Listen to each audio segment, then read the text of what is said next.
Date of birth? Friday, 31st of December, 1937. You're living with your daughter at the moment? Yes, until she goes to live in Paris. No, Dad, why do you keep going on about Paris? You told me. No, I didn't. Sorry, and you told me the other day. You've forgotten. Hello and She's welcome forgotten. to Corona Paris. Cinema, the They don't even speak 147th English there. most popular film podcast in Canada. I'm Liam Waite, your host. And I'm Dad, I'd like you as to meet always, Laura. I'm How do you do, sir? I say, you're gorgeous. Thank you. Hello, you I alright? must say he's Ross. charming. Yeah. Hello, Not always. Laura has come round to help you. I don't need her or anyone else. I can manage Week 2, very well the on new my own. format, the revamped, refreshed Everything all right? Corona Cinema Who are you? podcast. Actually, it's me, Outside of the first- Paul. the first Who? segment. I live here. What is this nonsense? I prefer that. Anne? It's me. Ah, there she is. I kind of like talking to you guys. confused. Yeah, it's probably better Something with wrong? discussion. Where's Anne? Sorry? Anne, where is she? I'm here. Yeah. What's I think the it's matter, better because we have Dad? like more Strange things going on dynamic around us. conversations Don't worry. rather than Everything will sort monologuing. itself out. Dynamic conversation. Saw it in his eyes. Didn't know who I was. It was like I was a stranger to him. That's what it said. Just did something to me. Ross, do you- I don't know what she's cooking up against me, but she's cooking something up. What are you talking about, Dad? I'm not leaving my flat! I am not definitely heard leaving it my before, but I flat! can't remember. This really is my flat. Isn't it? Jason, you must know. You know what I'm saying. You see, the situation is very simple. My daughter is of the opinion that I cannot manage on my own. job, so so sorry about Why? She understands. Someone's a microphone perfectly. now. I don't know about anything being done. You know, It's important. I explained it all to you. Why do you keep looking as if there's something wrong? Everything is fine. I think she tries to do the best she can for you. When the first game started, I was like, I'm going to try and watch every game. promise you. Watch the highlights, but then that fell short. There's quite something fast, funny and going on. I haven't done that. So I've kind of been watching, but yeah. I was at All Towers for the first weekend, and I kind of just like, so obviously I didn't watch any of those games. I kind of just like set the like pattern.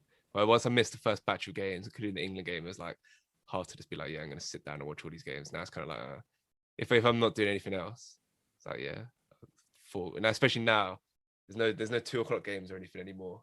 It's just the 5 o'clock ones. So it's like more likely to actually just sit down and watch those ones because like bigger. But yeah. Mason, are you caught up in Euros fever? Nah, I'm not really in the vibe at the moment this year. I've been isolating, so I haven't been able to actually go and watch any of the games in the pub. But I've been watching probably a few from home. Like I watched a bit of the Portugal game yesterday. But again, I missed all of the goals. I came home and it was 2-1. And I was like, okay. Had dinner, went back and it was 4-2. So I was like, okay, sweet. So I missed all of the interesting parts of that game, really. But I still got a few more weeks left. Wales are doing well though, mate. It must be fun. It must be good times. I didn't even know Wales were playing, to be honest. I watched one game and I regretted it. It's just the England-Scotland game, I think. Was it 0-0? Yeah. Yeah, I think so. It's just like, why? I don't know. It's just a waste of time, to be honest. I thought it was a good game. I heard a lot of people, like everyone was like, oh yeah, it's boring. But like, that's football. Sometimes there's not goals. It's like the inherent problem with the sport. But I thought it was actually like it's an intense game. That was probably the most like feverish atmosphere there has been so far in these games, apart from like Hungary, where like they've packed up the stadium because their prime minister's a bit of is he prime minister or I think it's prime minister. He's a bit of a nut job, and so he's just like, yeah, fuck it, we want to promote Hungary on the world stage, so we're just gonna fill the stadium despite that being against public health. But yeah, probably some smart and can talk about that on another podcast about the political situation in Hungary.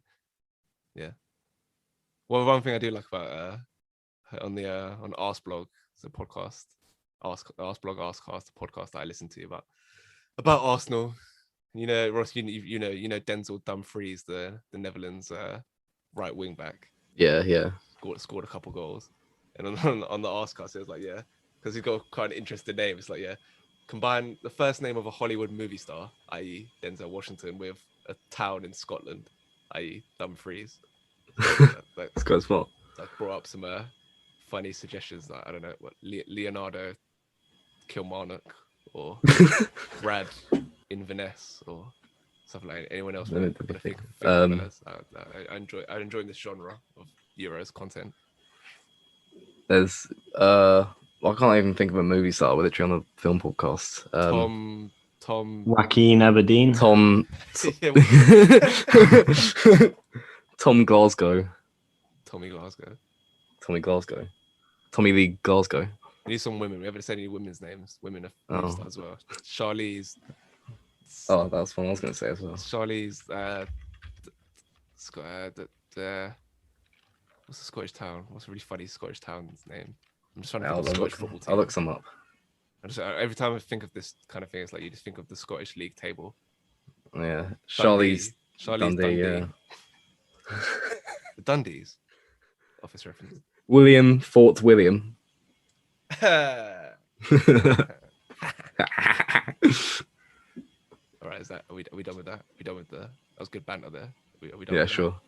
Sure. Should we talk about the head-to-head?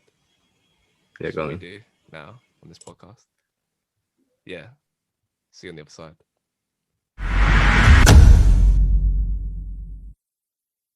Okay, now the head-to-head section of this podcast where we put two films up against each other that are of a similar theme, genre, something.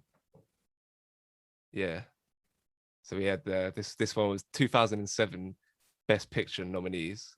Already done No Country because this is a real great, probably the best year for movies in the 21st century. Done No Country for Old Men.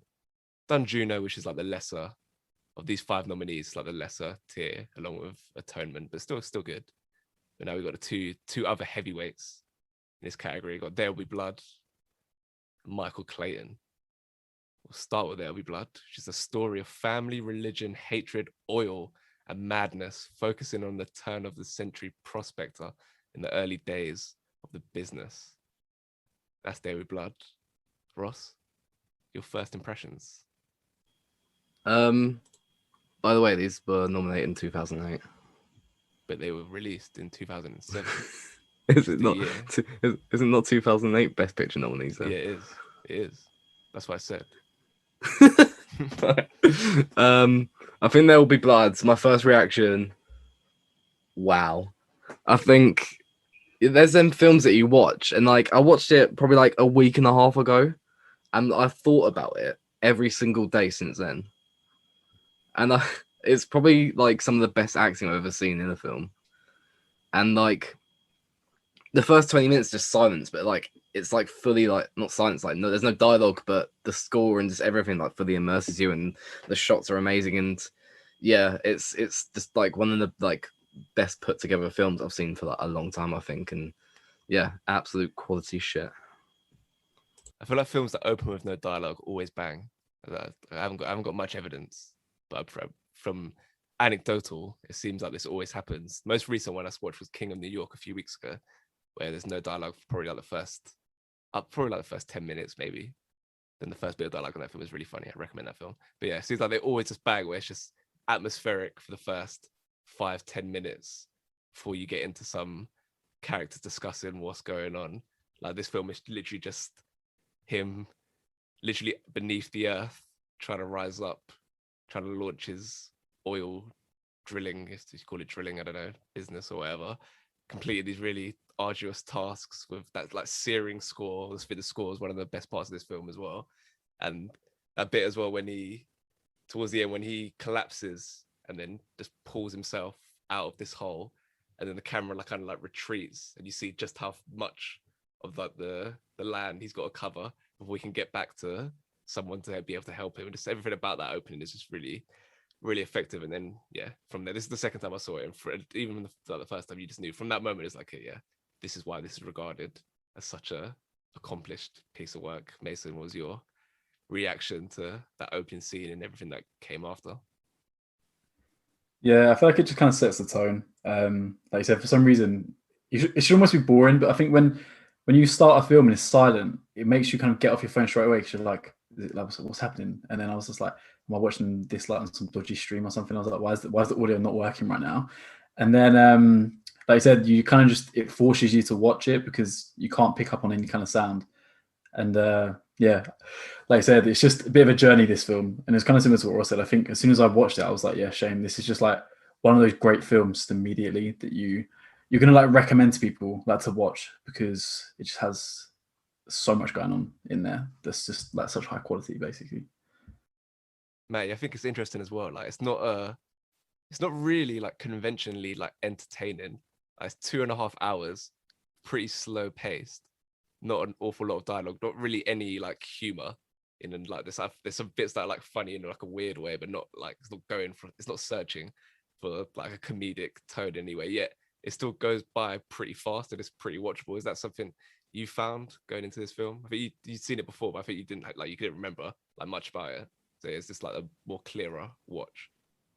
It's I think the film is like it's like a spectacle, you know, like you don't want to look away, and it's like it's kind of like horrifying, and it's just like it's not, it doesn't make you feel good, it doesn't make you laugh, or it doesn't make you like, it doesn't like enthrall you. It's not like an enthralling happy tale, but it's like you can't really stop watching it, if that makes any sense. Like it's very drawing, and it like kind of sucks you in with like the amount of depth that they go into and like how they actually develop the characters. Like the fact that he doesn't say anything, you get to just watch how he is as a person for like the first 20 minutes and just how he acts and where he comes from and where he ends up. I think that's quite powerful just by itself, rather than like cutting loads of scenes out, and just letting, I don't know, just like if you cut too many scenes out just to make it shorter, to make it like more applicable to people, you kind of lose what the film's meant to be, like what the director intended. Same with like films like The Watchmen. That's like one of my favorite superhero films, but the only cut that I like to watch is like the 3 hour, 49 minute or 29 minute one. But where the one that's in like that's only available on streaming services is like 2 hours long, and it's just like it's trash because you're missing like an hour and a half of film. You know, like you need the extra bits to like develop the characters, if that makes any sense. Yeah, they kind of spread the Oscars around this year. Obviously, No Country got Best Picture over these two bangers we're going to talk about. The Blair Blood got Best Actor, and then Michael Clayton, which is the other film we compare it to, that got Best Actress for Tilda Swinton. Michael Clayton, a law firm brings in its fixer to remedy the situation after a lawyer has a breakdown while representing a chemical company that he knows is guilty in a multi-billion-dollar class action suit. Mason, I think you weren't too keen on Michael Clayton. What didn't connect with you with this film? I don't know. I feel like on the surface, this film should be so much more interesting than There Will Be Blood, but it's just not. I didn't really see anything that kind of amazing about this film. I watched it. Like I kind of finished it, and I know I'm never going to watch it again. I was just like, yeah, okay, it was cool. I can't really see why it was Oscar nominated for many things. Tilda Swinton's acting is good. I think that's probably deserves a nomination, but I don't know who else she was kind of battling against to actually win it. But yeah, it's just okay. Like it's nothing amazing. It doesn't really like break the mold. It's like your standard kind of film. Really, it didn't seem like anything. Yeah, amazing. Couldn't disagree more. But May, what did you think of Michael Clayton? Slightly underwhelming, if I'm honest. Like half of it's me like I don't really know much about lawyers and what any of the terms they're talking about means. I had to like really focus, and I watched it properly and like trying to understand like what's going on. And I like that it makes you try. It doesn't try and dumb things down, or maybe it's pretty simple. I don't know.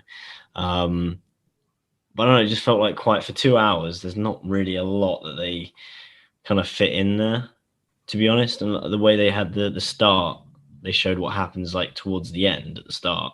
That was a bit confusing for me, to be honest. I didn't really understand the relevance of like all the characters and things that happened. They're just like, it felt, to compare it to There'll Be Blood feels a bit unfair, to be honest. Because I feel like just There Will Be Blood just like wipes out the park for like any film. It'd probably stand up to most films at any period of time. But even like a film of the same year, like Michael Clayton doesn't really come close. I personally love a film that starts at like the middle or the end and then like traces back. I love that moment when it's like, oh, we're here now. Oh wow, yeah, I saw that at the beginning, and we're here now. Yeah, that's fun. Ross, are you going to complete the set of my guests who don't like this film? No, I liked it. It was I was kind of confused, but I like stopped it halfway through and went on like Wikipedia to look at the plot, and I was like, oh, but then it completely made sense to me. And I realized it's way less confusing than I was like trying to make it in my mind, because I was like, oh, there's so much lawyer shit going on. But actually, it wasn't that. Once I kind of like got the hang of it, it was all right. Yeah, I think it's a really good like character film.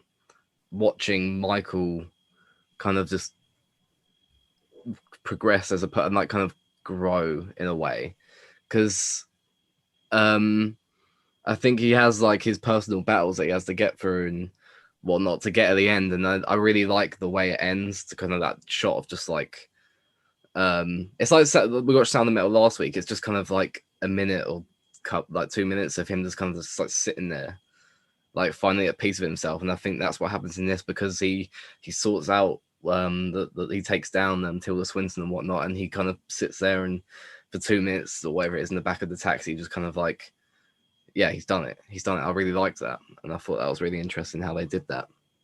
And yeah, I think it was really good acting, kind of all round as well. I mean, from both films this week, but yeah, this film, I think George Clooney's actually really good in this film. Yeah, I think this film is like elite. Like, so if it's not the same, maybe it's like slightly tier below No Country in There with Blood in terms of the nominees for this year, but I still think this is like up there in terms of films of this century. Just the kind of the murky world of these corporations and how it just breaks people in different ways. Whether it's Tilda Swinton, who basically just she's an alien pretty much in this film. Like, she has to like rehearse just how to do like a basic speech. She's like sweating, she's like biting her nails constantly. It just seems like she's just very like artificial throughout this film, and that's like her, and that's on one hand her being a part of this kind of murky world, and the way she's not even like evil. She just kind of, she's a bit like morally like flexible, but she's not evil yet. She kind of just slyly shifts into this world where she's like organizing hits on people without really being convinced by it, and understand, like, she understands what she's doing, but it's kind of like, okay, this is what we do now, kind of being led down that path.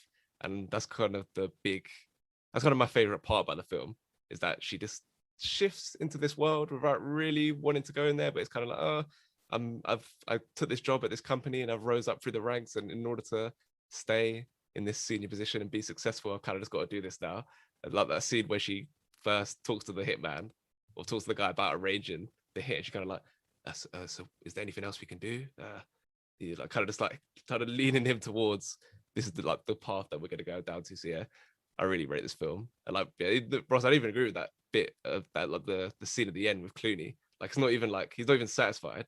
It's kind of just like, oh yeah, I kind of had to do that. I had to do that to rescue the situation. I've been part of this like disgusting world. I had to do that to try redeem myself to an extent, but there's no like triumph, because like this corruption is just this goes deeper than anything you can really do to stop it. Like, it's kind of, you've got her apprehended on this specific occasion, but it's not going to stop the rampant corruption of companies all across the country. So yeah, I really rate this film. You can shift into the categories now, see where that takes you. I feel like we're probably going to get quite a conclusive victory on this one, but you never know. You can see. So the performances, I think, yeah. See, whenever Daniel Day-Lewis comes and does a film, it's hard to be like, no, someone else is better than him this year. It's kind of a tough one. But Mason, what specifically did you think was really powerful about his performance in There Will Be Blood? It's the whole way through, it was just strong, and I think it's just nice to see, like, I think he is somewhat reserved. Like, he's like his character's kind of like, I'll be honest with you guys, like, I'm trying to help you, but he always just manages to feel slimy about kind of whatever he's doing, and you always know that he's kind of like ripping people off regardless. And I think that kind of final like end of the film, especially when he talks to his son, that's probably when his acting is like the strongest, I think, in the film. Or I guess maybe with the scene with like Eli later on. But I think his character is allowed to go through quite a journey through, like, within this film. So he has a lot of scope to be able to show like a lot of range of his acting skills. Or even when he's like getting when he's in the church, he's getting like baptized or something. Like, his acting there is entirely different. But it's, do you know what I mean? Like, it's just, it works so well that he's actually able to do this. And I think a lot of films don't give a character that much like broadness and that much that they can actually focus on. So it's good that he has that. And I think he definitely delivers in like all of the different senses that he has to. I love the like contempt he has for people who are like dependent or anything, because he's like literally worked from beneath the earth to get where he is, get to where he is now with his prospects and business. So he just can't understand people who like are like relying on other stuff like religion. It's like, why you're putting all your like the responsibility into this like omnipotent being in the sky rather than taking it on yourself. He just can't fathom it. And it's like just like little things he does with his face, just like the disgust, like when he's in the church, and like these people are like, why are you not just going out and working hard to make something of yourself rather than putting your faith in God or whatever. So yeah, that's probably my favorite part about his performance. Mate, did you enjoy that dynamic between him and what's his name? Eli? What's it? I forgot the actor. Paul Dano. Paul Dano plays Eli Sunday in this film. He didn't get. It was a strong year for best supporting actor. He didn't even get nominated, but I thought he was really impressive. And their scenes together are really good. Yeah, I kind of enjoyed the way that they were kind of, it was like a power grapple between almost money and influence versus like the influence of like religion, and how they would try and ridicule each other. And it's just like how it wasn't like, it felt like petty, but also at the same time like really meaningful, just all the different things that would be going on. And that church scene, because I've abandoned my child, is just insane. So it's probably one of those, I think it should be one of the most iconic film like scenes in cinema. It is not really, I don't think, because this film isn't really watched by as many people as like, I don't know, more like commercially available films. But it's just, I really enjoyed, it's such a different form of story, and it's also so brutal as well. How like, I think the stuff that like resonated with me most is like the way people would die when they're doing the oil drilling. How like they'd be at the bottom and the thing would snap and someone would fly all the way down and just like crush someone completely. That's just like jarring. That was like people's work environments, and it's just like a harsh world that they lived in. So I really like how the film kind of captured that.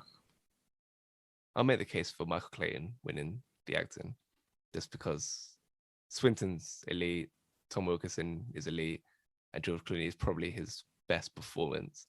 One line I particularly like from Swinton is in that climactic scene, which is just so sick, the way when he confronts her and she's just scrambling, not really understanding what to do. He thought that the situation was resolved, she was going to come out unscathed, and there's that bit where she's like, "You don't want the money?" When she thinks that he's trying to bribe her, and oh yeah, we can just buy him off now. It's fine. Another murky dealing to get through this. He's like, you don't want the money? Just panicking. So yeah, she's really great. But Ross, why is this category have to go to There Be Blood? Yeah, I think it's just the Daniel Day-Lewis performance alone. I think, well, Paul Dano, he's quite an underrated actor anyway. I mean, he's like this Little Miss Sunshine, like Swiss Army Man.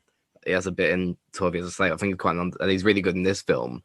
But like, he gave Daniel Day-Lewis the scope to just like do his performance, I think, as well. I mean, with Daniel Day-Lewis's performance, he's obviously like crazy, like batshit crazy at the end and kind of bits throughout, but it's like he does it so well that it's like a gradual build up towards that kind of last scene.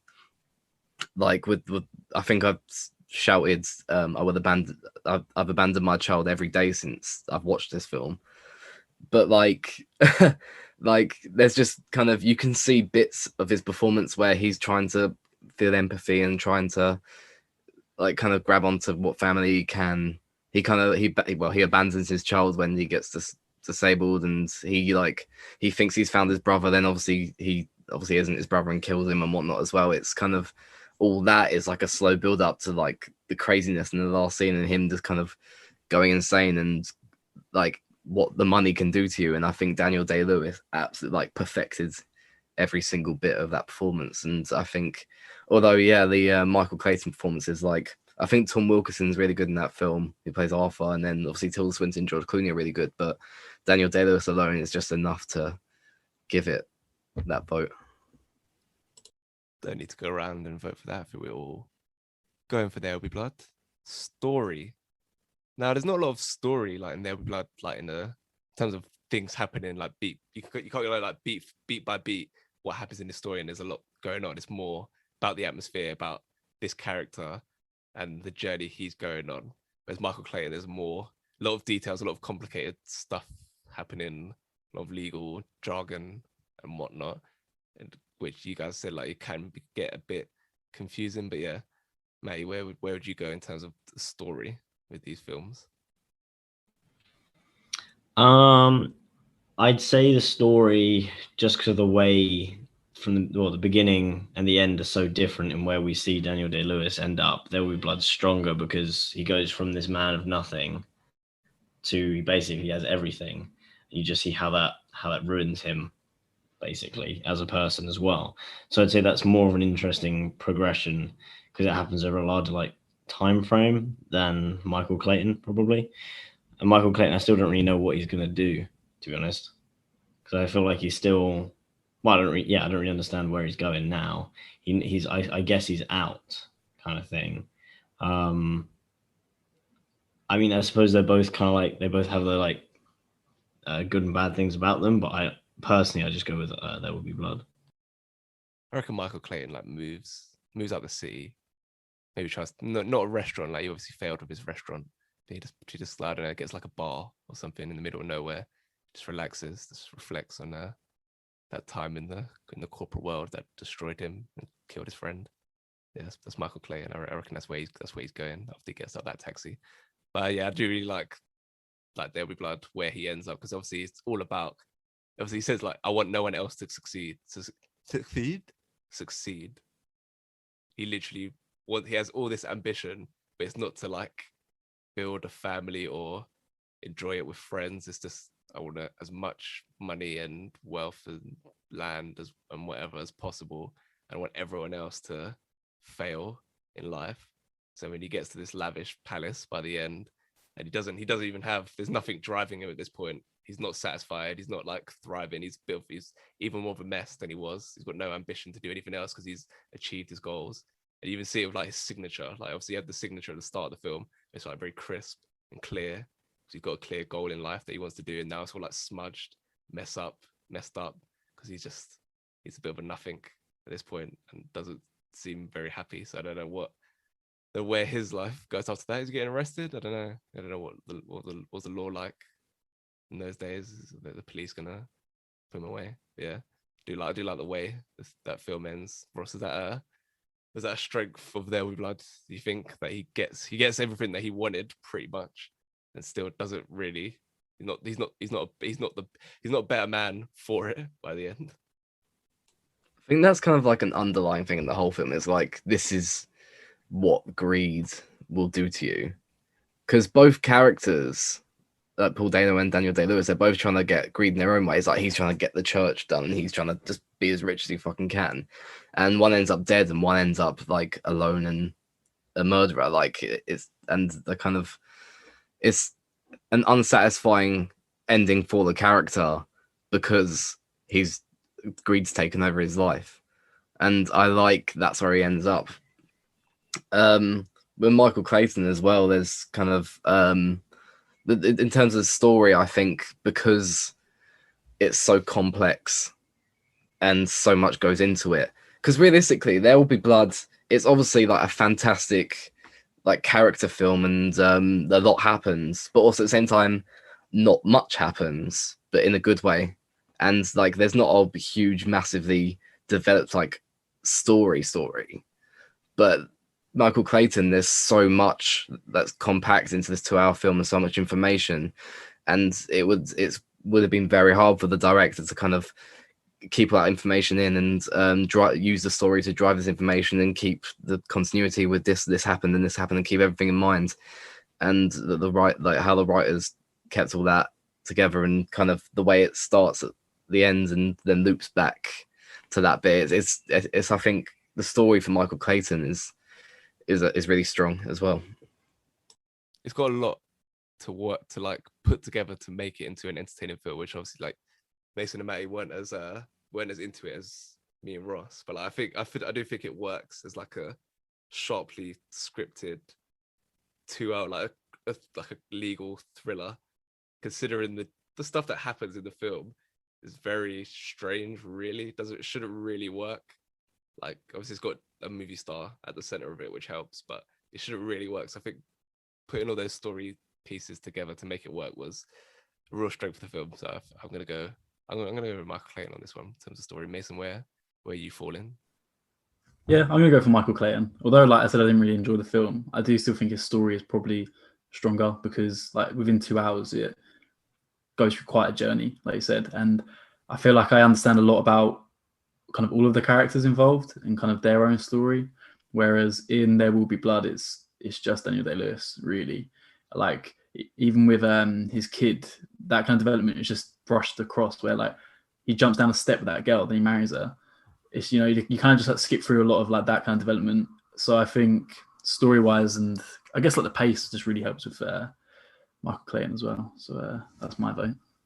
I do like how he parades his son in inverted commas around to like promote this idea that it's a family business. Like, it's just so like mean spirited and callous. That's like, yeah, just picked up. Well, it's like the kid's dad died, and he just picks up this baby. It's like, it's not an opportunity to take care of this child and nurture him and make him into a good person. It's like, oh yeah, that could really help my image when I go around to these towns and try to get an oil rig going in there. Yeah, I do like that bit of the film. So we go with Michael Clayton in terms of story. Yep, I'm going Michael Clayton. Yeah, go on then. Yeah, I agree. Visual style, it's There Will Be Blood for me. It's not really close in terms of how it's shot and the imagery and that like those like big landscapes. This one thing I do like is like, you know, the bit where the oil kind of erupts from the earth, which is like mad to watch, and then it turns on fire and then the smoke starts coming out.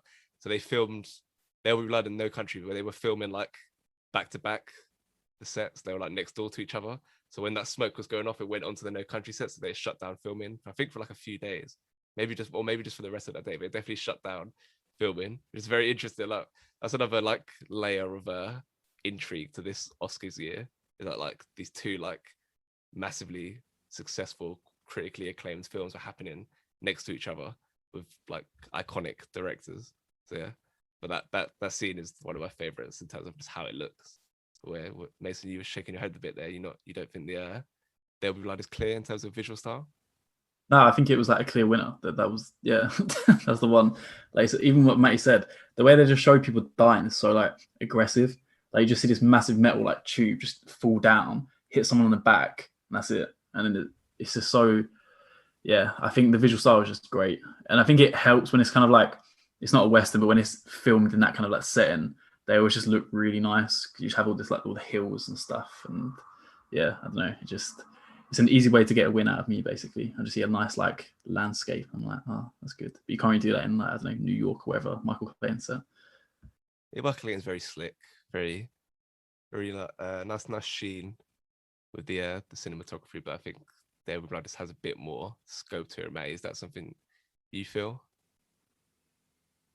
I feel like the reason There Will Be Blood or any film that's set in a time period that's not ours is more interesting to watch, I think, because then you get to look at like the set design, you get to look at what people are wearing, how people are talking, and it's just like an alternate society you don't get to look at. Because like you're not going to watch Michael Clayton and get like absorbed in the way people are dressed, to be honest, or the way people are talking, or the way people treat each other, or the different like social norms that were there, because they're the same basic social norms that we live in now. So it's more that film needs to play more to its strengths of like tying everything nice, like with like all the lore aspects of the film, tie it together in a way that's interesting. And I definitely think they could have played up more of the aspects of like there was like a car bombing, you know, in that film, and then another person was like killed. These things could have been like more dramatized. They could have been made to be more powerful or better, I think, or like things could have been explained a bit better. And There Will Be Blood just capitalizes on like even the smallest scene has a lot more value and a lot more weight than I think anything in Michael Clayton does. Ross, visual style, There Will Be Blood. There Will Be Blood, I think it's in the middle of like a bright desert, but they make it like a dark and gritty film at the same time, and I really like how they do that.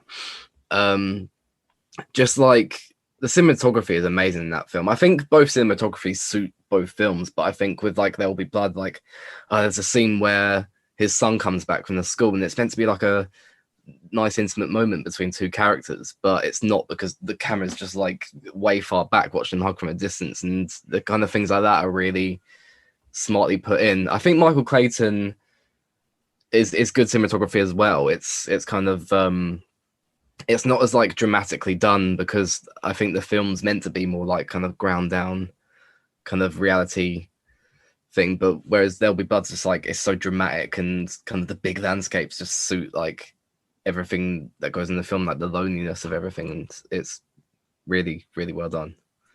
So There'll Be Blood gets the visual style, point there, tone, and this is where I disagree with Matty about like the Michael Clayton like dramatizing those moments, because that's literally like the point of scenes like that. It's like the murder is just so like carefully constructed and just carried out with no drama. There's no tension. It's just like a business deal. Like, we got to take this guy out because he's going to expose us otherwise. So just do it clean. Leave no traces. Don't get caught or anything like that. There's no score in that scene. It's not shot in any like glamorous way. It's like, it's just a transaction, man. Sorry, it's just business. We got to kill you now. Every little step of it is done seamlessly. So yeah, that in terms of that tone is kind of prevalent throughout Michael Clayton. It's this kind of like business like feel with that score as well, which is really like, I don't know how to describe it. But even I don't know how to describe that score. It's just kind of tense, and it kind of just feels like people going about their different jobs, and it's like, here we go, going to this next bit and doing that. Yeah. So I like the tone of Michael Clayton, but I feel like what's happening here is like There Will Be Blood is just so much bigger in scope, and this a real epic like period piece is kind of just dominates because of that. This is just such a singular film there, whereas like Michael Clayton is inspired by a lot of like kind of similar legal thrillers from like the 80s and 70s and stuff, whereas There Will Be Blood is very, very singular in terms of a lot of stuff, and especially the tones. And Mason, is There Will Be Blood gonna come through in this one as well? Yeah, it's like what you said. I want to like kind of at least give Michael Clayton a bit of like credit, but his scale just seems so much smaller, and it's just you can't, like you said, you can't compare. I think the tone is okay in Michael Clayton, but with There'll Be Blood, it just hits like the whole way through, and it's just like I said, how can you compare something that's based in like a tiny little city? I guess a tiny little city, it's fucking like New York or something.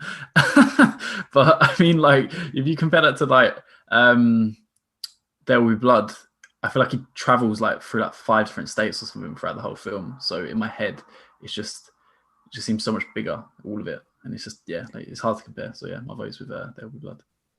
May?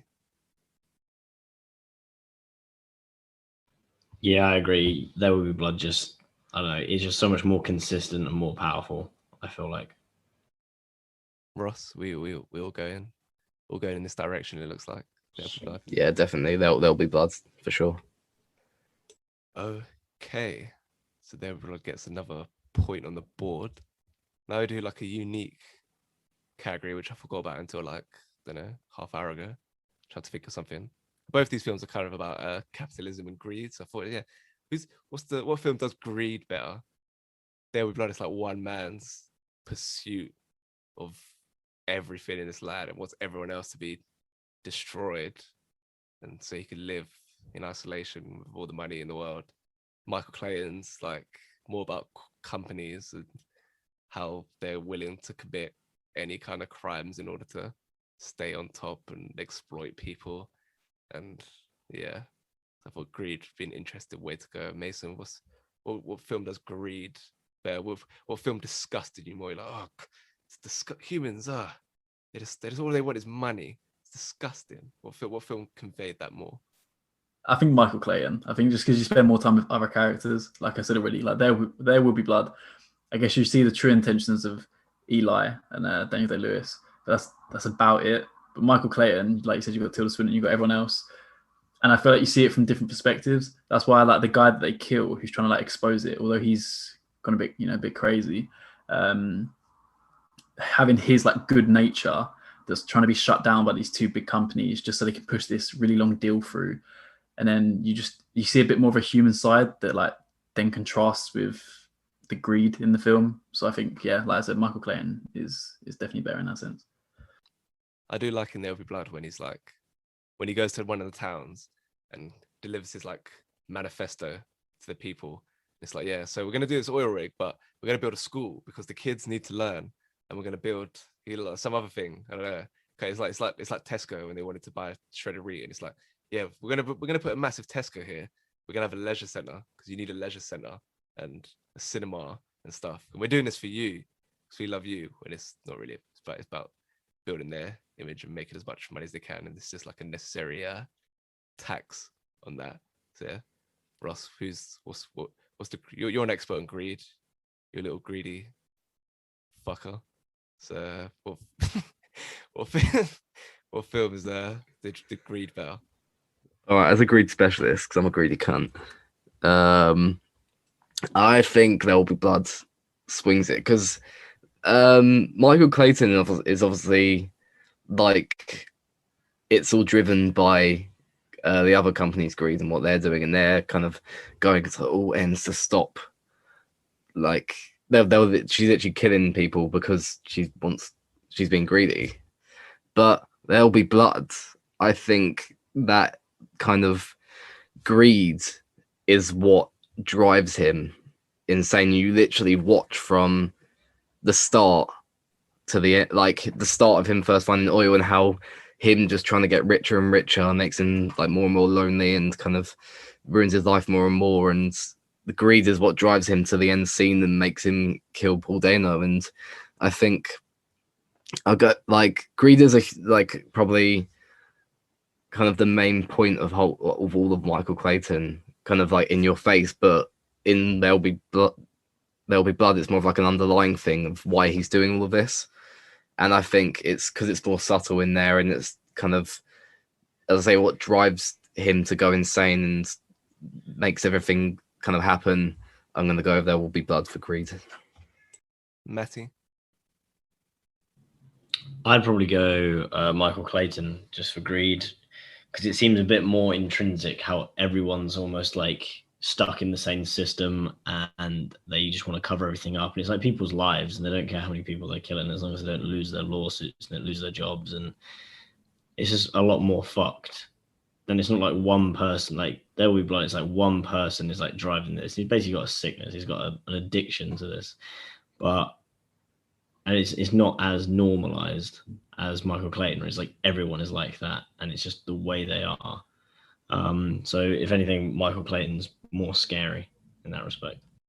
Yeah, that's kind of where I thought that like Daniel Plainview is a evil, deranged guy, whereas yeah, Michael Clayton is all entrenched in all these different companies and like even people who aren't actively trying to like inflict pain on people and being not even trying to be necessarily greedy. They're kind of just still complicit within this. Is like George Clooney's character. He's kind of just still complicit within the system. Like, I'm just a janitor. I'm just here to clean up, but you're still kind of part of the issue, and that's kind of what he's having to reckon with by the end of the film. So yeah, I like for Michael Clayton because it's like so broad across a lot of people and with industry. And I think that gets the I vote there. So I think that's so Michael Clayton's gonna get that one. Can't save it. It's only a consolation goal. So it's gonna lose 3-2 to There'll Be Blood. But that is the head-to-head section. Week 2, I think we did that in a bit quicker time, bit more conversations, a bit more streamlined. For that worked nicely. Just got our first impressions in there. Whacked out the categories. Boom. See you in the next bit.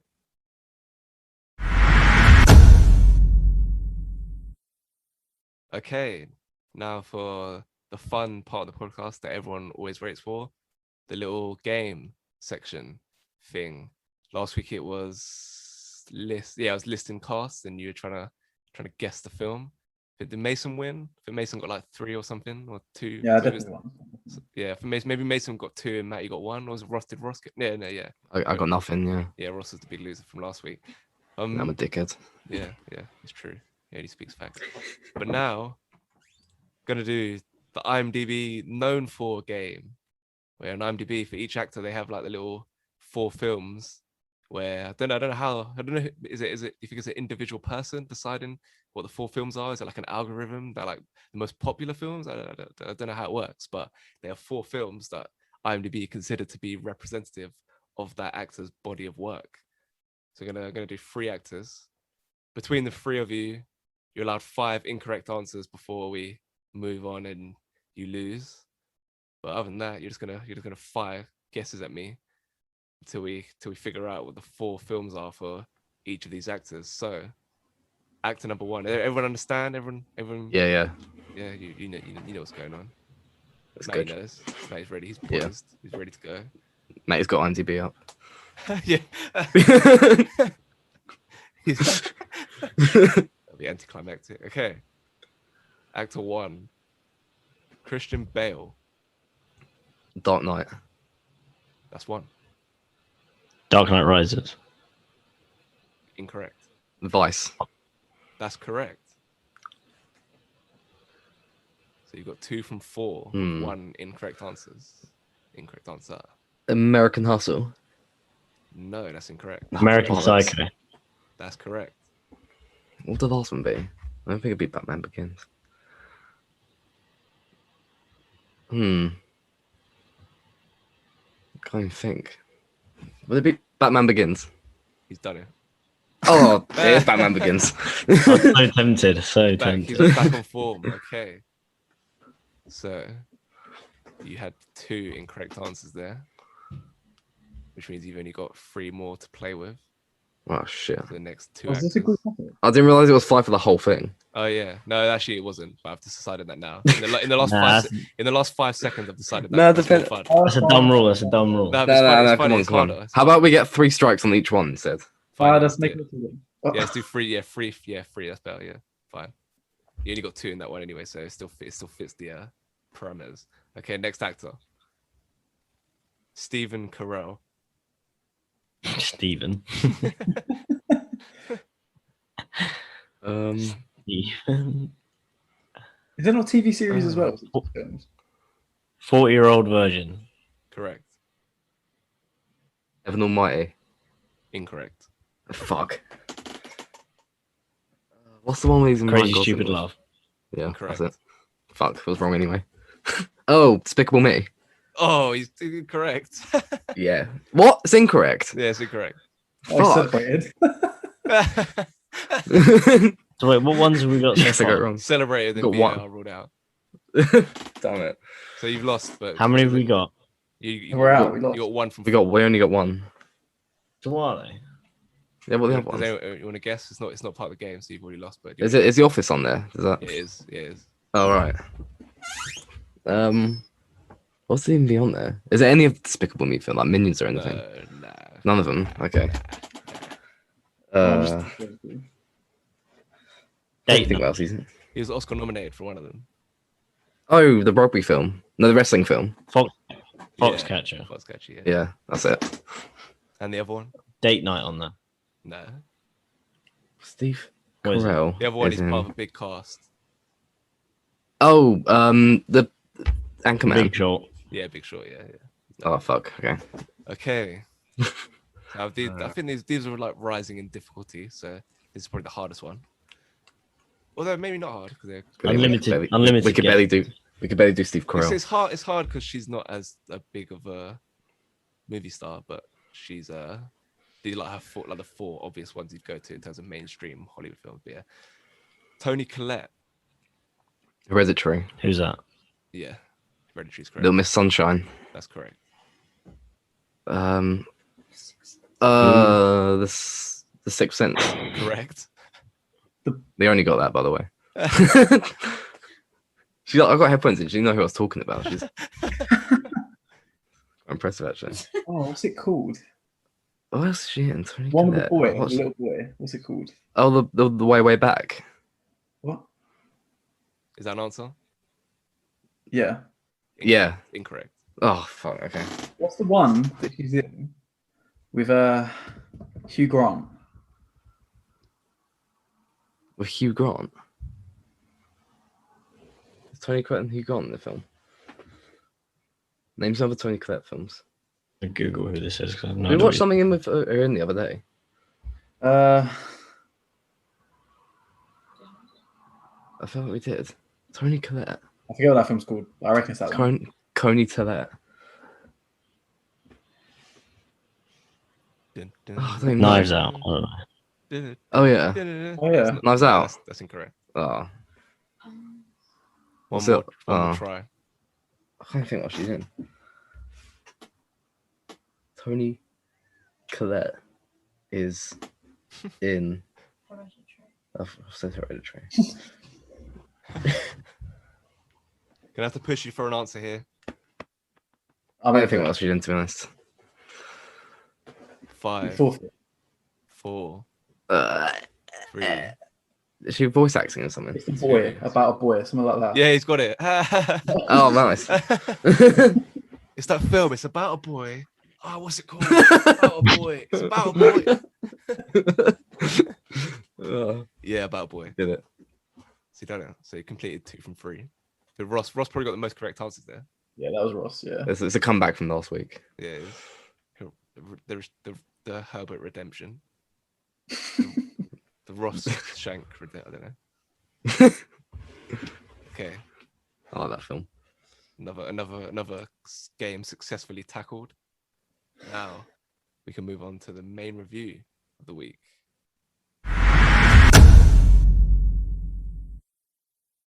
So the main review for this week is The Father.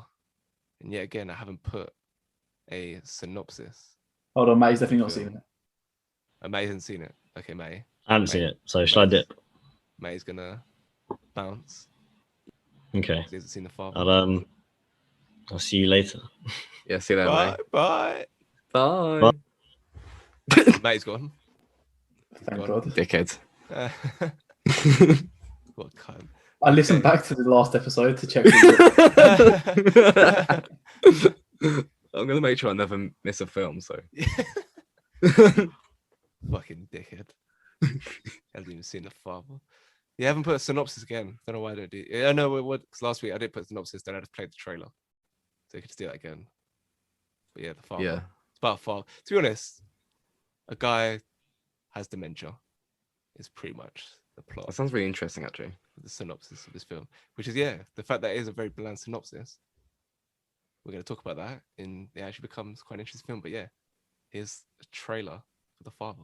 Date of birth? Friday, 31st of December, 1937. You're living with your daughter at the moment? Yes, until she goes to live in Paris. No, Dad, why do you keep going on about Paris? You told me. No, I didn't. I'm sorry, Anne, you told me the other day. Have you forgotten? She's forgotten. Paris. They don't even speak English there. Dad, I'd like you to meet Laura. How do you do, sir? I say, you're gorgeous. Thank you. I must say he's charming. Yeah, not always. Laura has come round to help you. I don't need her or anyone else. I can manage very well on my own. Everything all right? Who are you? Actually, it's me, Paul. Who? I live here. What is this nonsense? Anne? It's me. Ah, there she is. Your father seemed a bit confused. Something wrong? Where's Anne? Sorry? Anne, where is she? I'm here. What's the matter, Dad? Strange things going on around us. Don't worry. Everything will sort itself out. Saw it in his eyes, didn't know who I was. It was like I was a stranger to him. Just did something to me. I don't know what she's cooking up against me, but she's cooking something up. What are you talking about, Dad? I'm not leaving my flat! I am not leaving my flat! This really is my flat, isn't it? That was good. That was good, wasn't it, Ross? Another good trailer. We had a good trailer last Oh my week. god, that was incredible. Yeah, I actually can't believe that. Yeah, it was really good. But yeah, The Father, starring Anthony Hopkins. I think that's probably going to be like the legacy of this film. Unfortunately, is what happened at the Oscars. We were watching it live. I think the biggest thing was like, I just assumed the like directors of the show knew who were winning the awards. but this kind of confirmed they didn't, because Steven Soderbergh, like legendary director, he was directed the Oscars, and he obviously made the deliberate decision to put Best Actor at the end because he thought it was going to be like a celebration for Chadwick Boseman posthumously. But obviously that's not how it played out. It's just very anticlimactic. Anthony Hopkins wins. He's not there because he didn't turn up because he's chilling in Wales, painting and posting stuff on Instagram. And then the show just kind of ended, and it's like, oh. And Chadwick Boseman's widow's in. I think she at the Oscars, or maybe just watching from a link from somewhere else. But I think she might have been there.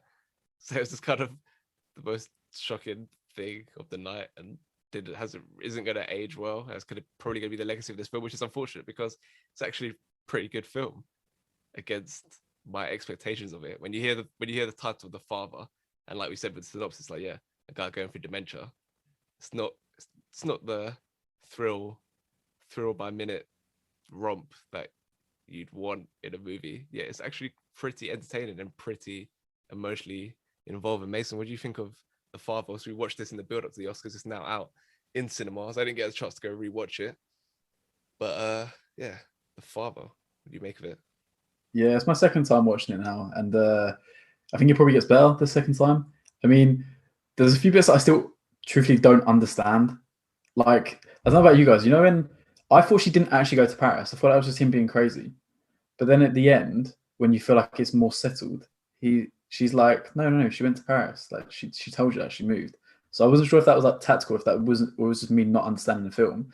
But I was like, shame. It's just, it's even more confusing, just purposely left in at the end to make me feel like maybe I have dementia or something. I don't know.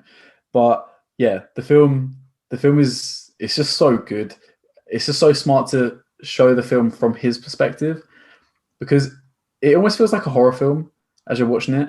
There's certain scenes, it feels like a home invasion film at first as well, when like his daughter changes into this other person.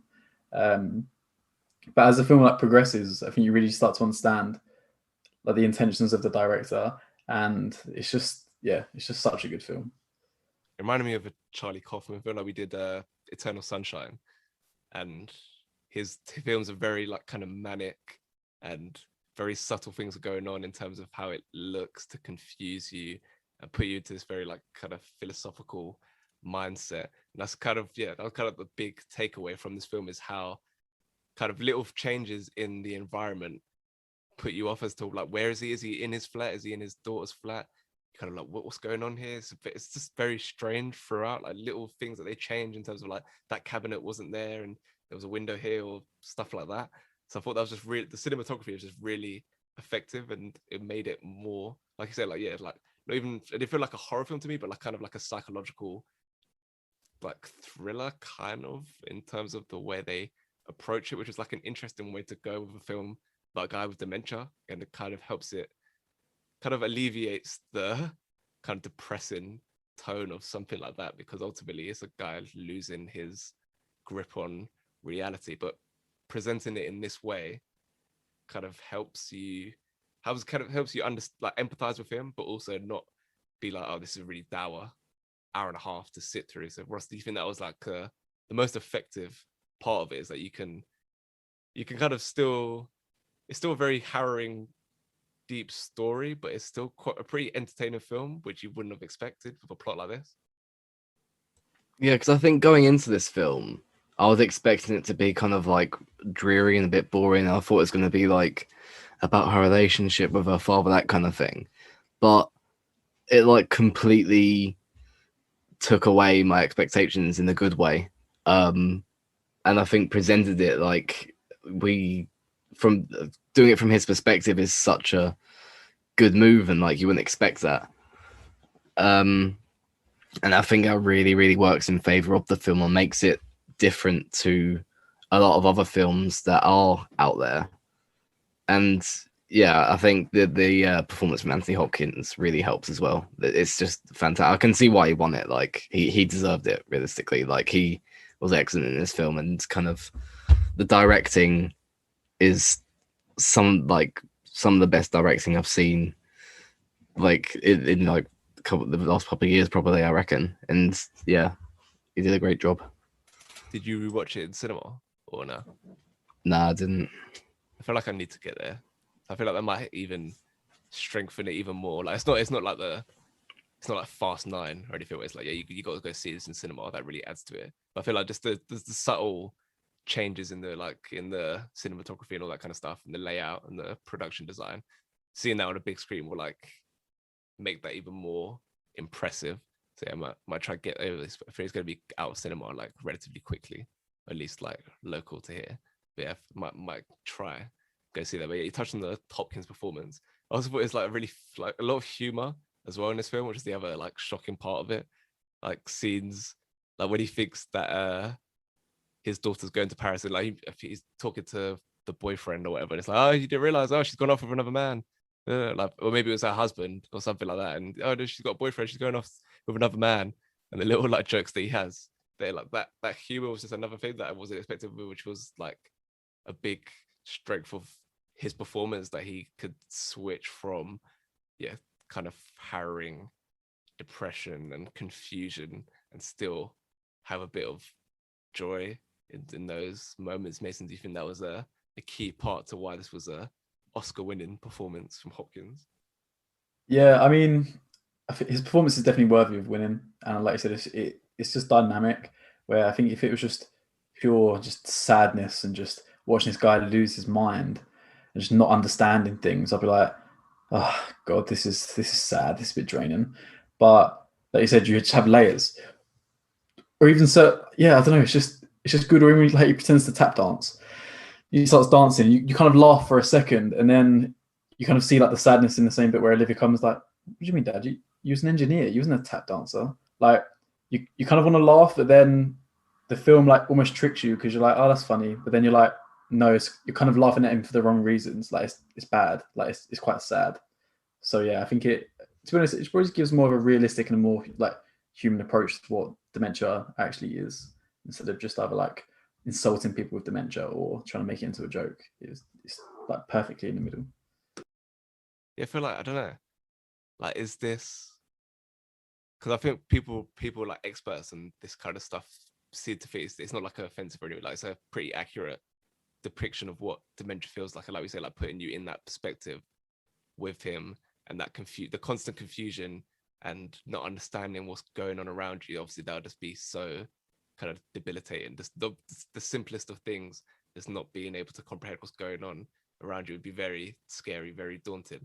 I don't know, because is it insensitive anyway to make it into like entertaining kind of psychological, almost like Mason said, like almost like a horror film, to frame it like that? Is that like people with like elderly people with dementia be like, oh, why are you making this and try to make this into like a stylish movie, and this is a very depressive feel? Like, that's not, I don't feel like that. That's not how I understand the film to be.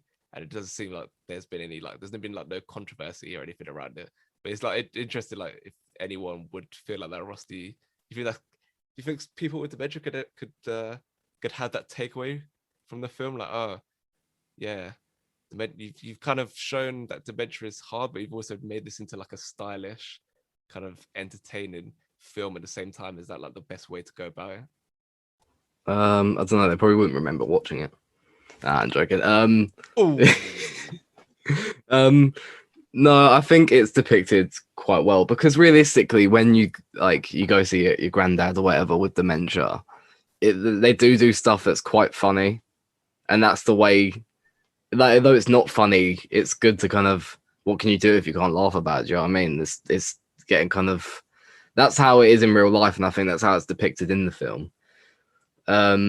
Because as I say, it is sad, but it's also, you can't just be sad about it all the time. And I think that's the way it kind of is in real life with a lot of these situations. But I think it like really encaptures the kind of sadness of it all quite well. Because I don't know, when her boyfriend starts like beating him, you're kind of sitting there thinking, is this real or not? Like, is this actually happening?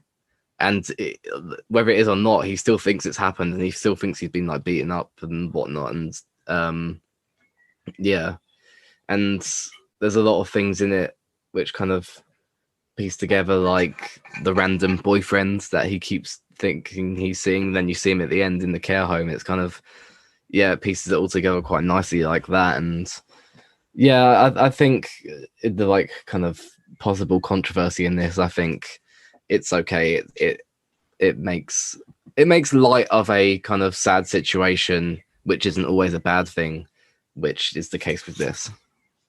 And I think that another thing that the film is trying to get across is the idea they don't want to be like, they don't want to be treated like they're babies. That's not what this is. It's like it's a mental illness, but they're still grown individuals. They still have interests. They still can be independent to an extent. So you can see that with his performance, like he does when he snaps in another like funny scene, when he snaps at the care. I can't remember which. I think that's quite early on in the film. Maybe the first time the carer in inverted commas, if she was the carer, I can't remember now which one it was. But she comes around and he kind of snaps at her because she's being a bit patronizing in his eyes, like, "Oh, are you okay? Do you need help with this? Let's get your clothes on. Let's go out." So I think that's another thing the film's trying to get across. Like, you don't need to treat them like they're babies. So making light of it, like Ross says, like making light of certain moments within their new personality isn't a terrible thing to be doing. It just kind of helps you get through a difficult situation and actually take something joyous out of it, rather than just being a constant like stream of this dour interactions where it's like, oh my god, this is just devastating. Because what's the point of really being around them if you're gonna just constantly be like, oh, this is really sad, and they're not the same person they were once before, which is obviously in the back of your mind. If you can't make light of certain elements of that, then there's not really much point being around them. So yeah, I thought that was another good thing the film got across. And then you have that final scene, which is probably they didn't do clips. That was another controversial thing. They didn't do clips at the Oscars this year. I know a lot of people were a bit disappointed about that. I wouldn't mind some clips, but if they normally you'd have like that hashtag Oscar winning clip when he goes up on the podium, and it probably would have been that final scene when he breaks down and he kind of pleads for his mum. That's where it's like, oh, he's kind of reverted back to like a childlike state where he's so confused that he just wants to be cradled by his mum once again and try to get an understanding of where he is in the world. Makes me think that was a really affecting and emotional scene to end the film with. Yeah, I think that's definitely like the Oscar winning scene, like from the film. But it kind of feels like the end of the story to have that as well, you know, because he's been so like adamant that he's not going to leave his flat, and then he gets put in the care home. Like I said, just kind of seeing him break down it kind of feels like the end of his story, and it is sad. Like it's something you remember straight away, and it's probably what you think of. Like for me, it's kind of the scene I think of when I think of the film. And watching it the second time around, I was like, Jesus Christ, this is so heavy. But again, it was such good acting, because he didn't look like some 80-year-old man just trying to sob. Like it was just, yeah, it was really effective, and I think it just does add a layer to like educating people, really. I think on kind of, I guess, what dementia is, and you see that from his perspective, because it's how they just it seems that it's like he lacks memory on a lot of things. Just he's just asking for his mum, which very evidently at his age his mum isn't going to be alive. Or when he always asks where his other daughter is, like his preferred daughter, and it's just, you can see like the pain in like Olivia Colman, how she just doesn't want to have to keep reliving the fact that her sister died. Like I'm assuming it's like it was in a crash or something. Yeah, that's like the little like flashback bit you get. And it's just like, I guess saying it's long is a bit of an understatement, but like having to like experience that so regularly, and it's just, I think the film does such a good, it does so well at highlighting that issue that you could like face. And yeah, like you said, I think the final scene just really tops off that kind of like emotional like draw of the film. His mum might be alive. Never know. Could be like 100, and I had him at 16. She's like late 90s, early 100s or something. You never know.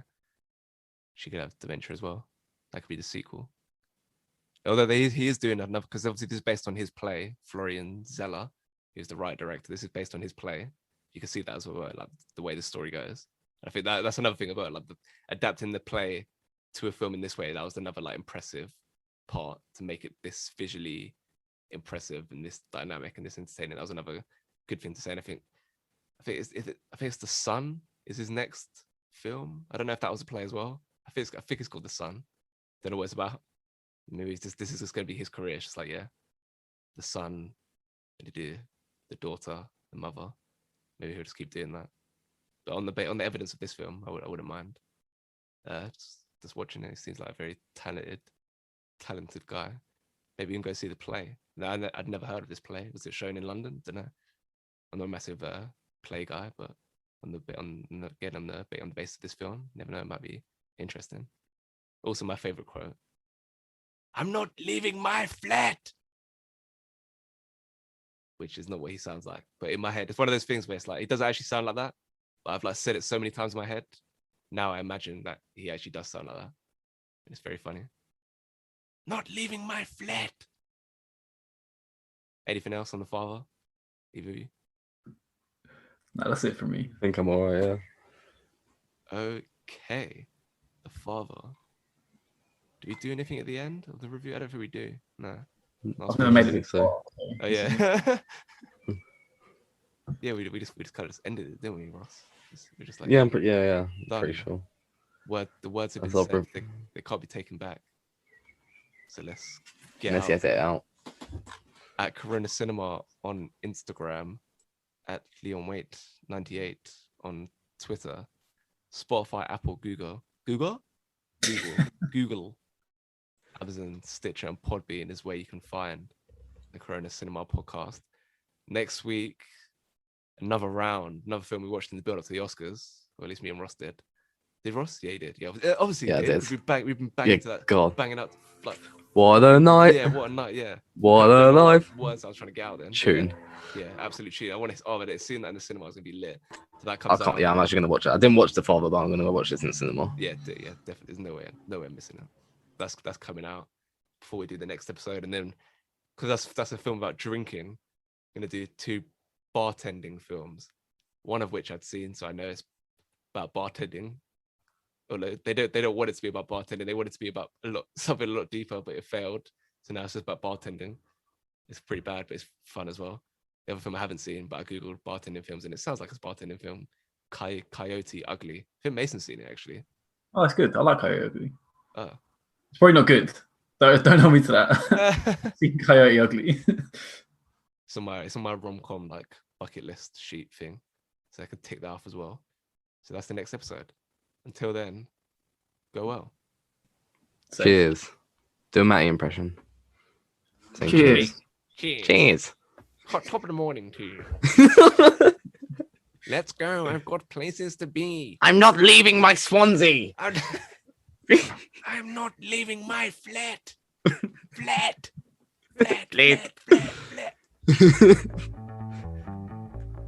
Nice.